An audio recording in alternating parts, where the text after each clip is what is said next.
Hey, how's everybody doing today? Sorry, I got my screens out of order today. Just wanted to say hello and ask everybody how you're doing. It's good to see you. It's good to see everybody. Nuts.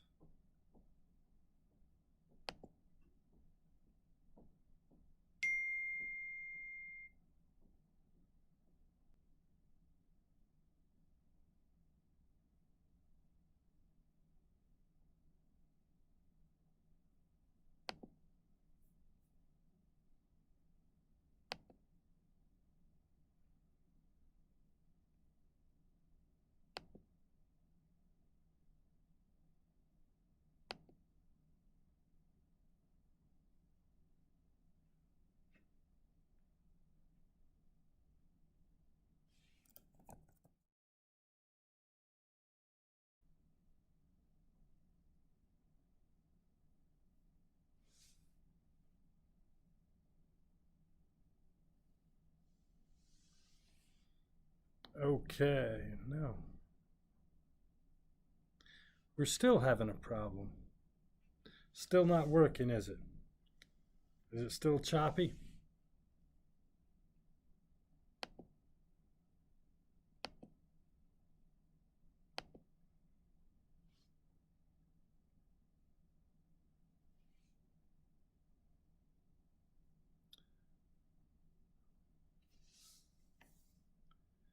You can hear me, you just can't see me, right? I wish I knew what was going on.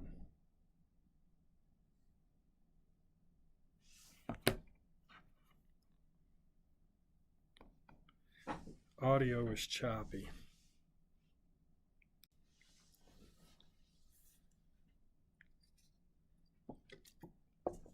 Okay, we should be good to go now. I've got it fixed. How does that sound? There you go. What do you think, folks? Have you got me?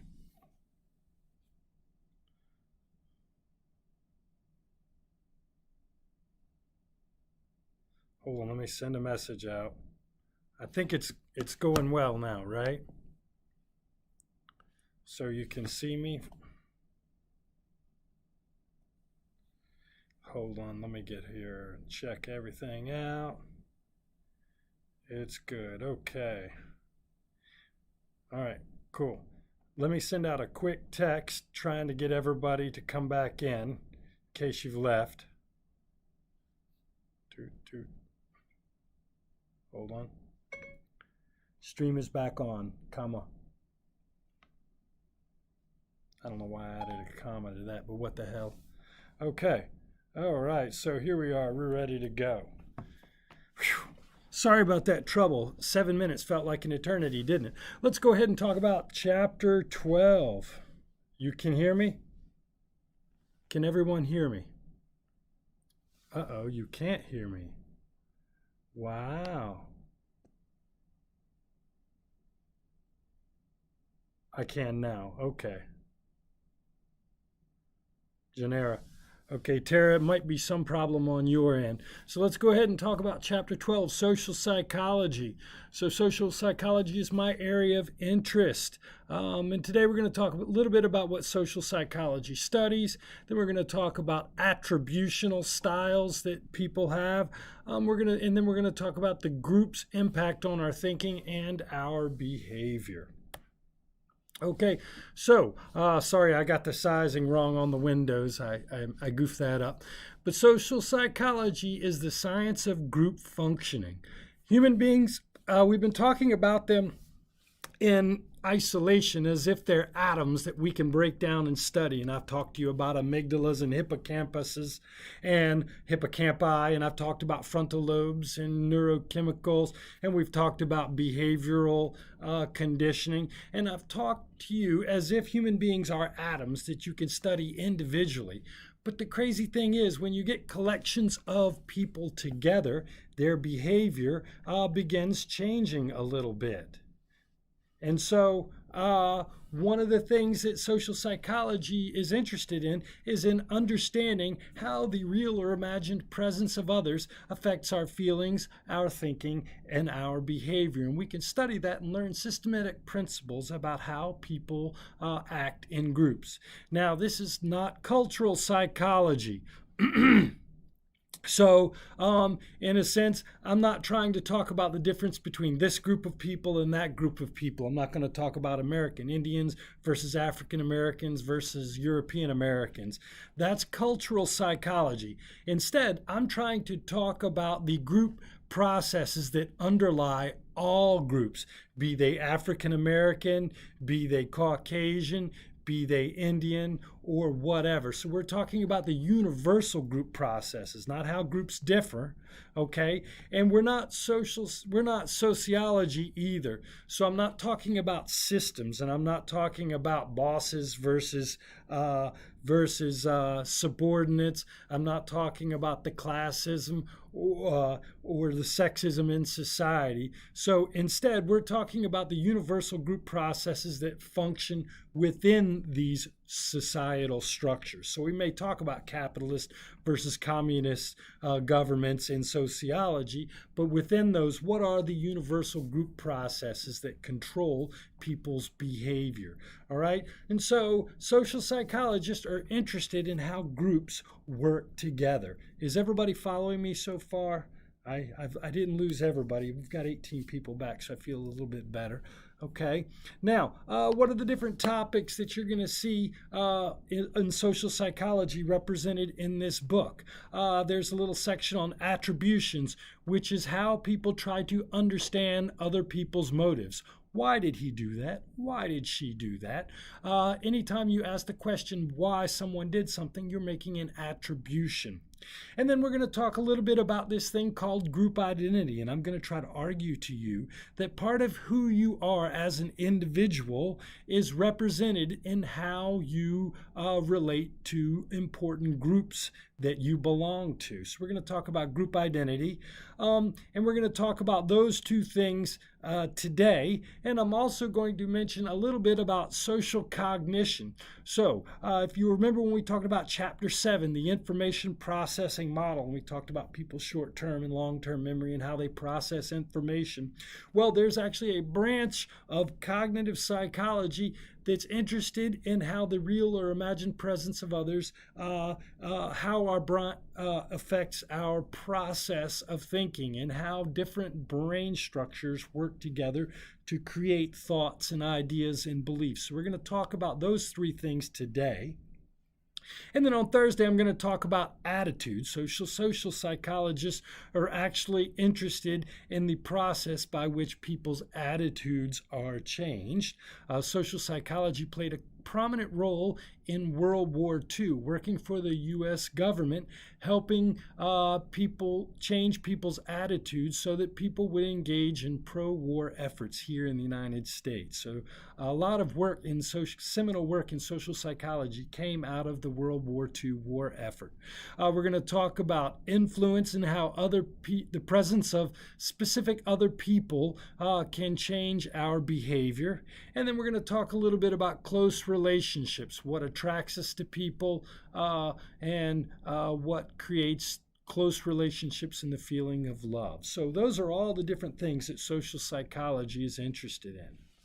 So let's talk a little bit about attributions, which are finding the reasons for our behavior and those of others. Why did I do that? Why did you do that? Why did anyone do that? So an attribution is an attempt to provide a causal explanation for our behavior or the behavior of any other person. Why did we do that? So I might ask the question, why was Lydia nice to me this morning? Why would she do that? Or you might ask might ask yourself, Nicole, why did I fail that test? I'll bet you don't, Nicole, but maybe a student like you might ask that question. Why did I fail that test? The answers we come up with those are what we call attributions. And there's really one major point, a couple of major points that your book makes about attributions. Number one, there's two general types of attributions. what we call a situational attribution, or a personal, or as I like to refer to it, a dispositional attribution. If you say that a person's behavior is a result of the situation they find himself in, you're making a situational attribution. So, why was Lydia nice to me? Well, she wanted me to give her extra points on her final exam. I'm saying that there's something about the situation that affects her behavior. On the other hand, if Lydia is nice to me, I might make a personal or dispositional attribution. I might say Lydia was nice to me because Lydia is a nice person. So I'm basing the judgment on her quality and not the qualities of the situation. The weird thing about the figure ground principle is we tend to see, we tend not to see us as much as we see our situation. But when we look at other people, we tend to focus on them and not their situation. And so what your book's going to suggest to you is that people tend to engage in sort of biased processes when they make attributions. I've got them down here for you to look at. The first is the fundamental attribution error. Almost all of us overestimate the degree to which a person's behavior is based on their personality. Anytime you meet a person, you are going to make the judgment that the reason they are engaging in that behavior is because of who they are. If you've ever met a star or a celebrity before and they were mean to you, you might get on social media and talk to people about how mean they are. And I follow a lot of rock and roll stars, and I look at them on social media, and you'll find that almost every rock and roll star has a situation where they've been mean to somebody, and that person says Keith Richards is a jerk, or Sebastian Bach is a butthead, or this person is mean as that person is mean.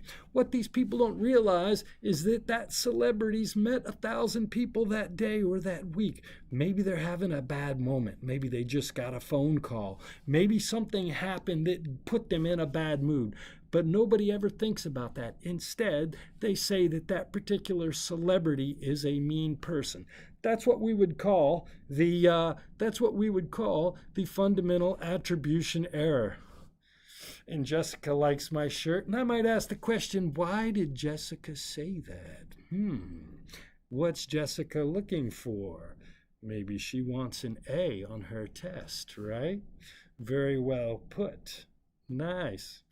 Very good. All right, so that's the fundamental attribution error. And if you've ever had a restaurant waiter treat you rude and you tell them and you make the judgment that they're a rude waiter, you're probably not taking into account the situation that they find themselves in. And you know what? We also have this weird thing where we always seem to give ourselves the benefit of the doubt. And this is called the actor-observer bias. What I'll typically do is commit the fundamental attribution error when making a judgment about your behavior, but I will always use a situational attribution when making a judgment about my behavior. So, that waiter was rude to me because that waiter is a rude person. I, on the other hand, was rude to that waiter because I was having a bad day. Do you see how people tend to use these attributions in different ways? And this is sort of done to make us feel as good about ourselves as possible. Now, when we talked about learned optimism, Robert Seligman's work last week, he was also looking at the difference in how optimists and pessimists use attributions when they succeed and fail. And it tends to be that optimists will see success as dispositional and failure as situational, but optimists will see success as dispositional or personal, but failure as situational. On the other hand, your typical pessimist is going to see success as situational and failure as dispositional. So you're even going to see these kinds of different effects depending upon people's self-esteem levels. Okay? So, Music appreciation. Wow, sounds like fun. Riley C. in from music class. And you know what? It tends that we also we have a tendency to find a way to blame people when bad things happen to them. So I don't know if any of you remember when Kobe Bryant died in a helicopter crash. Several months ago. God, it's been almost a year now. And I think there were a lot of people that sort of blamed him for being precocious enough to fly in a helicopter to a local practice. And they made judgments as if somehow or another his choosing to fly in a helicopter was his fault, made him dying his fault. A lot of times we do that to victims of attack. Well, what were you doing walking in that neighborhood? You must have been asking for it. Why was she dressed that provocatively? Obviously, she was asking for the unwanted attention. So it turns out that people also have this mechanism where they try to make their world safe for them by blaming people's misfortunes on them. Okay? Now, so that's attribution. So there are lots of social psychologists who are interested in different attributional styles that people have, the way we make attributions about different persons, different groups, and how attributional styles change or depend or vary based upon personality styles. So if you're interested, you should look into attributions research. Now, another huge tradition in social psychology is this idea of group identity. A fellow named Henry Tajfel, a survivor of the Holocaust, was interested in trying to understand how the German people could do such an atrocious thing as a group to another group of people. And so he became interested in the idea of group identity. And he developed a theory which he called social identity theory, which he thought helped explain how one person could find themselves in situations where they would be absolutely horrible to another person from another group. Now, social categorization and social identity theory can be used to explain lots of activities related to bias, stereotypes, and discrimination. All right, and so your book's going to go through and define these three beliefs. Prejudice is negative feelings or belief towards members of another group. Stereotypes are oversimplified schemas of another group. And discrimination is sort of the behavioral component of prejudice, which is unjustified or inappropriate treatment of a people based upon group identification. And too often, we look at people who engage in prejudice, stereotypes, and discrimination, and we make value judgments about them as individuals. We make the fundamental attributional error, and we say, you know what, that person was prejudiced because they are a bad person. But what Henry Tajfel suggested is that we need to think about the situational factors. And he argued that part of our makeup as human beings, as group beings, actually creates the foundation for prejudice, stereotypes, and intergroup discrimination. So according to Henry Tajfel, just the way our mind is organized creates the conditions for prejudice, stereotypes, and discrimination. So let's not think of it so much as a function of a person's bad personality, but just a function of the human being as a group beast, a group animal. And so you can think of sort of two theories go together. Social categorization suggests that people tend to categorize themselves as being in one or more in groups, and they know the difference between in groups and out groups. So I am a male, and I know the difference between male and female. I am a southerner, so I know the difference between a southerner and a northerner. Today I'm thinking about myself as a Democrat, and that's one part of who I am. And so what social categorization theory argues is that part of who you are is your membership in groups. Yourself is just an abstraction. Remember from chapter 3, we talked about hallucinating reality, and I suggested to you that maybe your sense of self is a hallucination that you have. Who you are is nothing but a set of beliefs.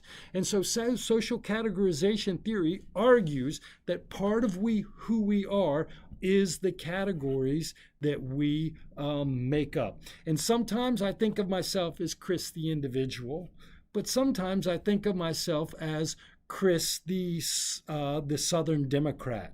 Sometimes I think of myself as Chris the individual, but sometimes I'm Chris the professor when I'm around students. And so what social categorization theory suggests is sometimes people define themselves as individuals, and sometimes they define themselves as group members. And both of these kinds of self-descriptions are equally important and equally potent in affecting your behavior.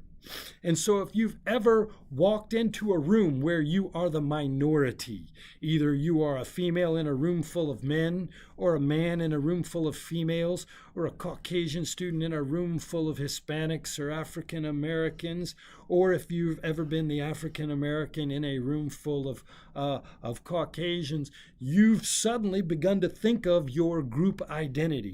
And it can happen that quickly. Does that make sense? Now, and so we have in groups and out groups. And we can have many in groups and many out groups. Now, what Henry Tajfel argued is that everybody likes themselves, right? Most of us, and if given the choice, you're going to give more to yourself than you'll give to the next person. I like myself. I am motivated to have good feelings about myself. And so what he argues is that because we like ourselves and we're motivated to take care of ourselves, if our group identity is a part of the self, then when we're asked to make judgments about two different groups, we tend to show in-group favoritism towards our in-group as opposed to our out-group. Now, what's neat though, is he would do these experiments where he called it using what he called the minimal group paradigm. So he would bring 6 people into a laboratory and put them into 6 different rooms so they couldn't see each other. He would give them a task, and he liked to use this thing called the dot overestimator or underestimator task. He would give them a picture with like 1,000 dots, and he would ask the people to guess how many dots were on the page. And after they did, he would randomly give them a label. He would say, you know what, you're a dot overestimator. Or he would tell them, hey, you know what, you're a dot underestimator. And he said, you know what, we have 2 other people here in this group of 6 who are also dot overestimators just like you. So we put these people into artificial groups. I'm either a dot overestimator or I'm a dot underestimator. Or somebody's talking about art class. He used Klee and Kandinsky, 2 famous painters. You either like the Klee painting or you like a Kandinsky painting.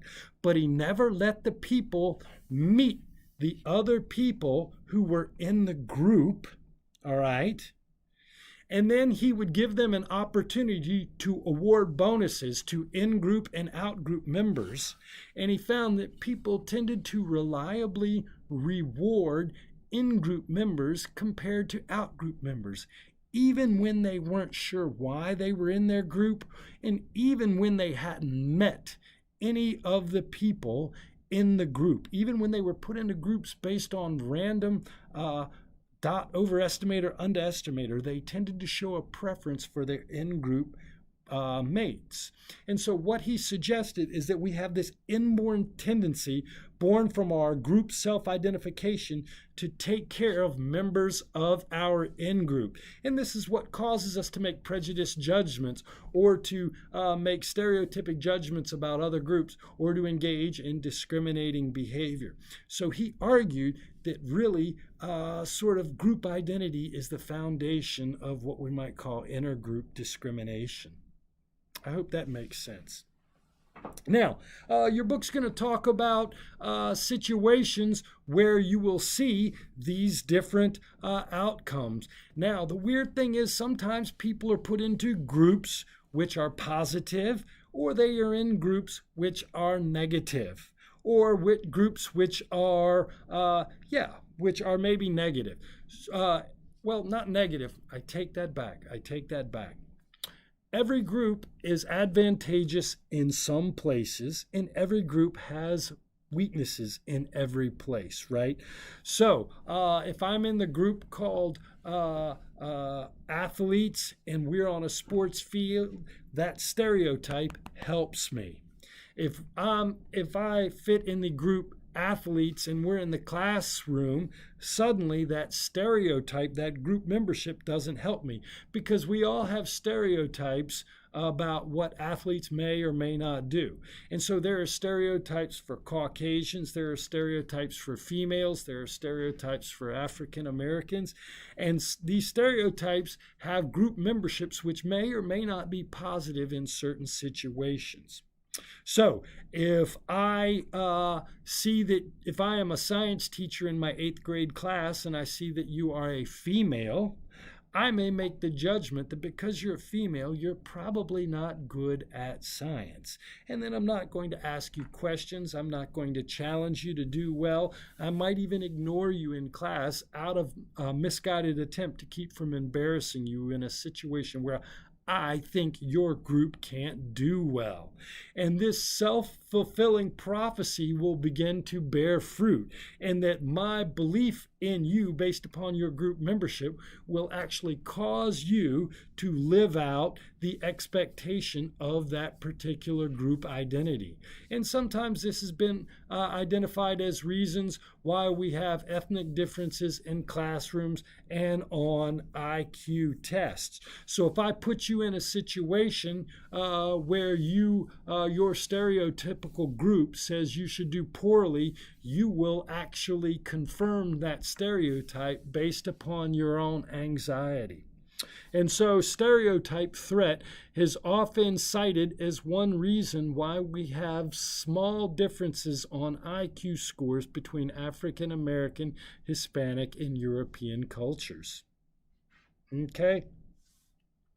Now, there's actually, I'm going to point here right now as we're talking about stereotypes. The research on stereotype falls into this newer field of psychology, which I'll call social cognition, which is trying to understand human beings' thought processes and how these basic thought processes are affected by group situations. And Banaji and Greenwald actually did some research on stereotype formation, because we all hopefully wish that we were free of negative stereotypes about other groups. And Banaji and Greenwald suggest that really you can think about how people process information to try to understand the difference between people who have egalitarian attitudes and people who have biased attitudes. So I'm sure each and every one of you knows somebody who has an overtly stereotypic belief about a person or a group, right? So you may have someone who has stereotypic beliefs about African Americans or Europeans or females or Democrats or Republicans. And what they argue is that most people begin with a biased belief based on group identity, which is automatic. So they argue that all of you tend towards an automatic, stereotypical, and out-group rejecting belief. So anytime I, as a white person, will see someone of color, my first thing is to have a biased, negative view towards that person. But they argue that some of us become egalitarians. And what we do is we learn to control that initial and automatic biased belief. And so they argue the difference between people who come off as egalitarian and people who come off as overtly racist or biased is that people like myself have learned to control that initial thought process. So what they do is they do this really cool experiment where they first test people's biases, and they identify people as either being biased or egalitarian, right? They then ask them to make judgments, and what they find is that your egalitarian people will show less bias than will your biased people. They then rerun this experiment, but this time they make the people engage in simple mathematical calculations while they're making their stereotypic judgments. What they do is they put what's known as a cognitive load on the persons. And what they find is that the egalitarian people who before were not making biased judgments suddenly start making biased judgments. Does that make sense? Does that make sense? And so what they're suggesting is that bias is sort of built into the system, and egalitarian people just learn how to control that automatic group-based processing strategy. Okay? Basically, what they suggest is that all of us are built with this biased group identifying and group preferring strategy. So I, as a white man, am going to, whenever I see someone of color, that's going to be an out-group member, and I'm immediately going to have less favorable judgments of that person. I'm going to engage in out-group rejectivity, either through bias, stereotypes, or prejudice. So that's sort of built into the system. But what they argue is that those people who are egalitarian have to learn controlled thought processes that allow them to push down those automatic biased thought processes that we all have. Exactly. And when we distract the mind, the automatic bias pops up. I hope that makes sense. Now, the reason I said that, I put a link in your discussion chat for this board. I sent you one early in a remind link, and I actually have it on this PowerPoint here. What I'd like for you to do is to go to Harvard University's Project Implicit website and see if you can measure your implicit biases. Now, it turns out that every one of us has a bias that will probably pop out that we are not aware of. So when I think of when I think female, the word nurse comes into my mind quicker than the word scientist comes into my mind. Why might that happen? Can somebody tell me why that might happen? When I think of female, I more quickly think of nurse than I think of scientist. Why might that happen? When I think of African American, I think of gun more quickly than when I think of European. Why might that be?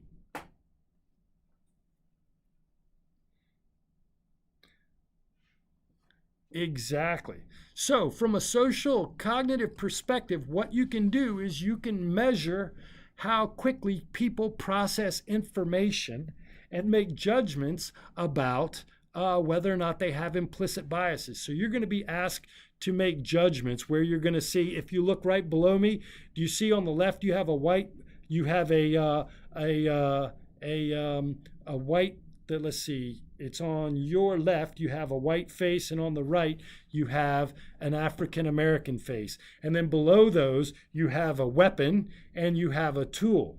And so what I'm going to do is I'm either going to switch the weapon to be underneath the black face or underneath the white face, and the wrench to do the other. And I'm going to ask you to tell me when you see a weapon or an African American face on the right, And what we find is that when you put the weapon and the African American face on the same side, the person is quicker at seeing them than when you put the weapon on the other side with the Caucasian face, sort of suggesting that we associate weapons with one race over another. And so what you do in Project Implicit is they're going to ask you to be making judgments where they switch the stereotypic objects underneath the pictures of the different kinds of people, either males versus females, African Americans versus non-African Americans, Hispanics versus Caucasians, and they're going to see whether or not you have automatic associations between different groups and different stereotypes. Yeah, absolutely. And we learn this through gender role socialization. We learn this through enculturation. I mean, I grew up in the South. You grew up in the South, a lot of you. You learn the cultural beliefs and stereotypes that go with where you come from. And you start learning these things so young that they become ingrained in your mind and they affect the way you think about things. Okay, now it turns out our group is also affected groups also affect our behavior as well. So our performance is affected by group factors. However, this relationship changes based on whether the results are shared or not. So sometimes the presence of others may actually motivate us. One of the oldest findings in social psychology is this thing called social facilitation. In a well-learned task where individual performance is measured, kind of like this race, the presence of others actually improves our performance. So, do you see these 4 people running in a race? If you took each one of these people and had them run the race alone, right? Now, we could still have a race with all 4 people running together, or we could have each one of them run on their own and then compare times. It turns out that people run faster when they're running against one another than when they're running against the clock. This is called social facilitation. And this usually happens in a well-learned task where individual performance is measured.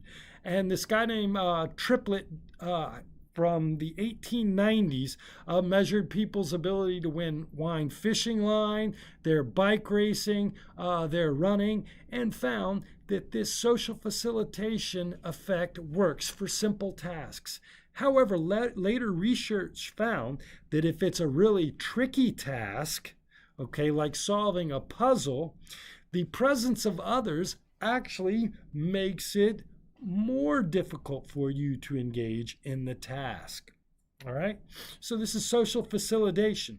However, anytime the output is a collaborative output, so we're all working together and creating one output that represents all of us, what you will tend to find is a concept called social loafing. And that means that the presence of others actually decreases your individual output. So if we're all working on a brick wall together, we will lay fewer bricks per hour than if we were each having to count the number of bricks that we individually lay. So it turns out that in group output, sometimes people actually become less motivated. Okay. Oh, okay. All right, I was just reading some comments in the chat bar here. Okay, now, groups. You know what? Sometimes, though, the weird thing is, sometimes we can switch from our individual identity to our group identity really quickly, and we can do horrible things and violate our sense of morality. All right? So here's the deal. You get an Israeli and an Arab and have them sit in a room, and they could talk all day long and be completely reasonable with one another. However, you get 1,000 Israelis and 1,000 Arabs, and suddenly the dynamic changes. The dynamic changes, and suddenly people lose their sense of self-constraint. And so sometimes when we get into these large groups, we can actually lose our sense of individual self, and we can become a larger part of a group and sometimes engage in mob violence that we normally wouldn't do under any circumstance. Right? So I'm going to step back and answer a question by Chris Figueroa. That is the one way in which you can defeat social loafing, Chris, is by increasing identifiability of output. So I'm sure all of you have worked in a group project before where you're supposed to put one project together and submit it to the teacher for a group grade, okay? And what you're typically going to get is the social loafing, where people are less motivated than they would be if they had to keep track of their own contribution to the product. And nobody likes group projects. Exactly, and that's why I don't do it, because I don't even want to deal with the stress of the infighting that comes with group projects, Etta.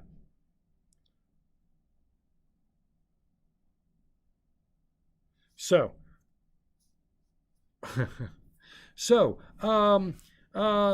sometimes losing our sense of self can cause us to lose our individual identity and the controls that accompany it.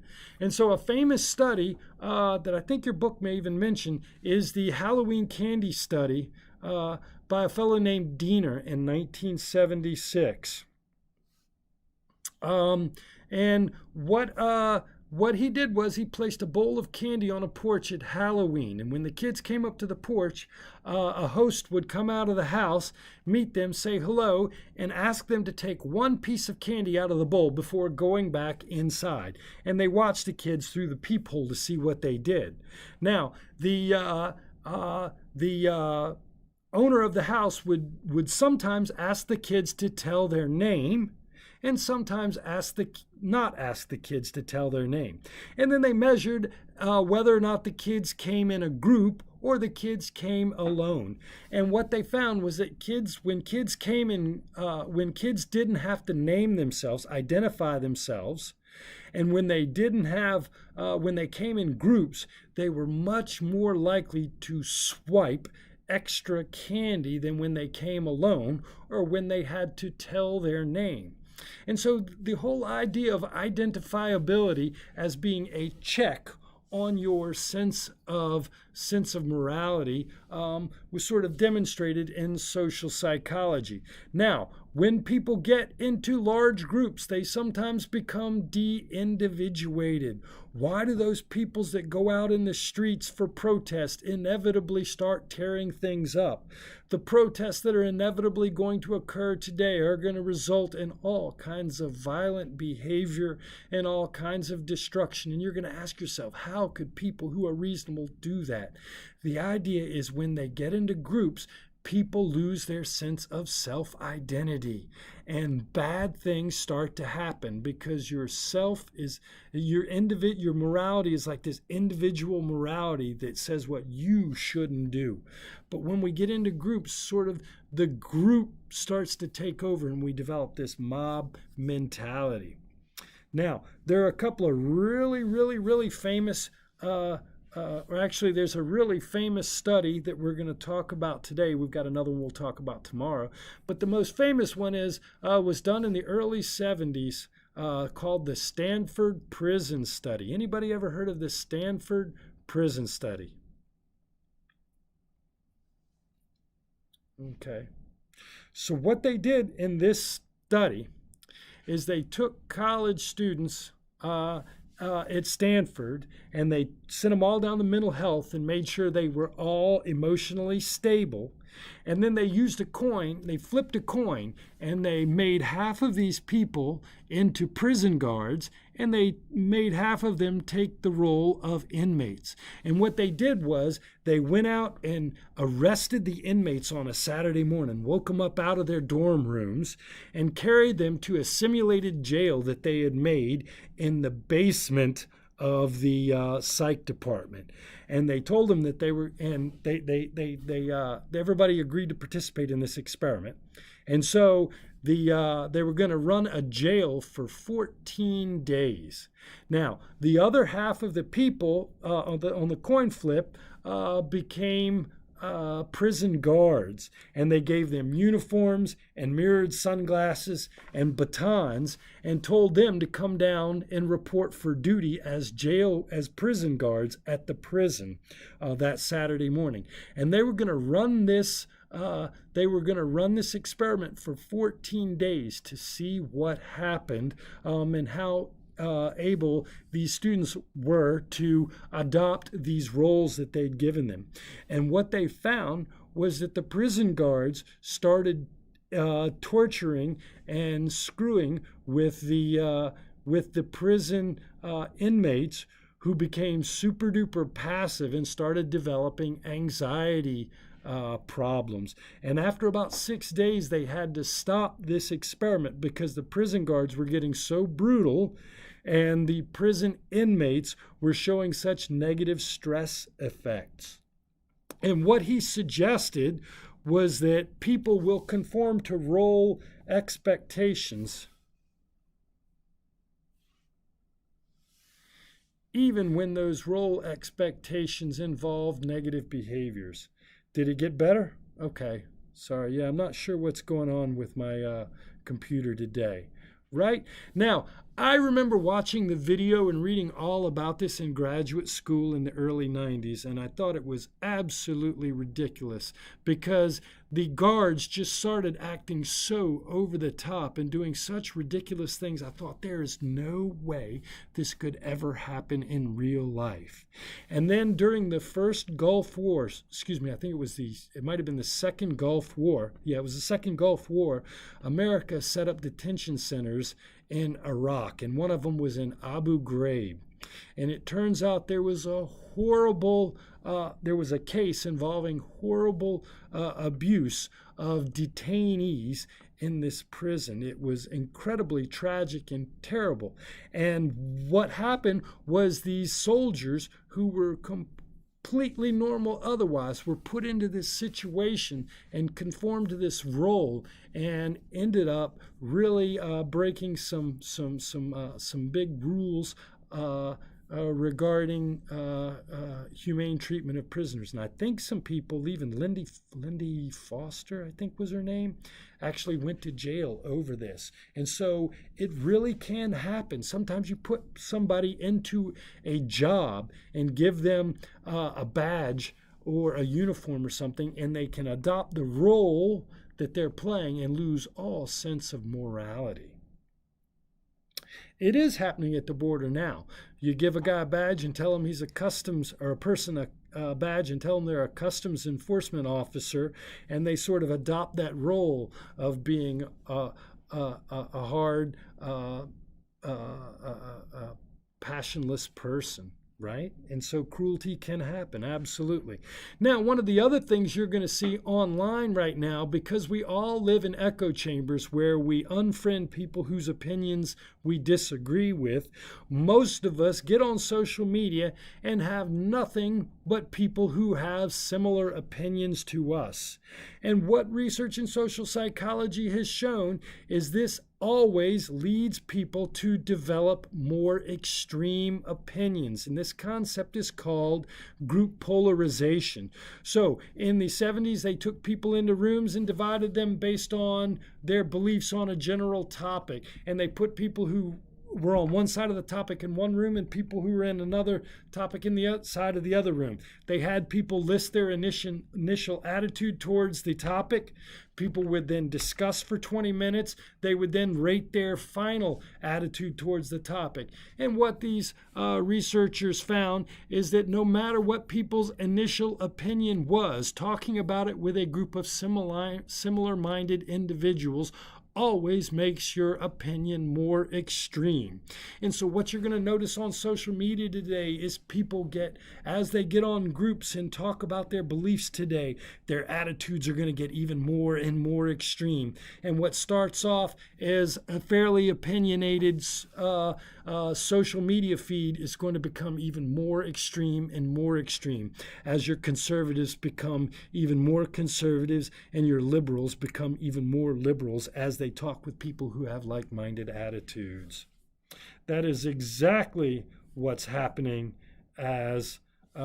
that's exactly what's happening in today's media. You can read through this social psychology chapter and see lots of things that will sort of mirror what's happening today as we seem to be broken into ever more angst-ridden small groups. All right, I am so sorry for spending so much time today. Thank you very much for staying through today's lecture and all the technical difficulties that I had at the beginning. Does anybody have any questions for me? Thank you very much for coming. Remember, there are no webinars this week. Instead, you must do the course survey and send your results. Send your survey confirmation email to me, and then after that, go and look on Blackboard to make sure that you got credit for turning in your course survey. If you have any questions, don't hesitate to type them in the chat bar. I'll stay on a little bit afterwards and answer those questions, and or you can send me a remind text, and I will be more than happy to answer your remind question. Oh, by the way, we do have a midterm coming up that's due next Monday. The Exam 3 discussion board, the Exam 3 live stream review will be Friday afternoon from 2 p.m. to 3 p.m. So I will be doing a live stream review with a PowerPoint presentation. I will be recording it live on Friday at 2 p.m. and it will then be available as a recording all weekend long. Birds of a feather do flock together, absolutely. All right, folks. There is only a 2 p.m. I am so sorry about that. I have plans Friday night, Tara, and I am busy all weekend with umpiring. So I can only do the live webinar at 2 p.m. I hope you can make it then. All right. All right, folks, take care. Have a great day, and I will see you on Thursday.